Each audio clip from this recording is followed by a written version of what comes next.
So you don't have time to consume an entire podcast, that's okay. Enjoy the highlights on TRS Clips. Make sure you subscribe, make sure you hit that bell icon. We are witnessing the systemic coordination of activities now between Russia and China. So, see, as we know, Russia is no longer a great power from the economic perspective. They are no longer even in the top 10 economies in the world. But they are a military superpower. They have the largest nuclear weapons arsenal in the world. They also have an enormous military strength, which is the legacy of the USSR, which, as we know, was a real superpower. So although the Russians may not be an economic superpower, they are a genuine military superpower. And the Chinese are willing to bankroll them. Right. The Chinese need an attack dog in Europe. Well, I would not like to use the word dog, but you know what I mean. So they are using Russia essentially as their enforcers in Europe.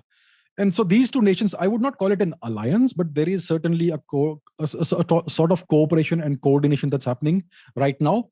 So from Mr. Putin's perspective, this is a short to medium term game, the coordination with China.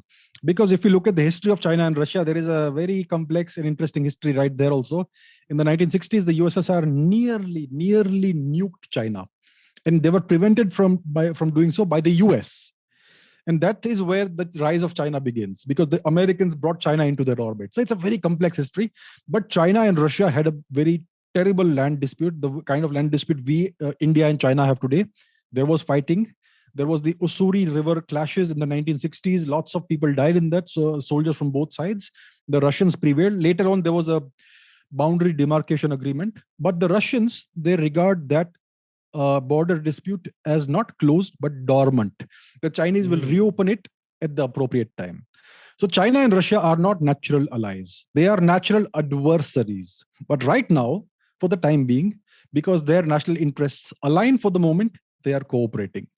So that's the situation where we are in right now.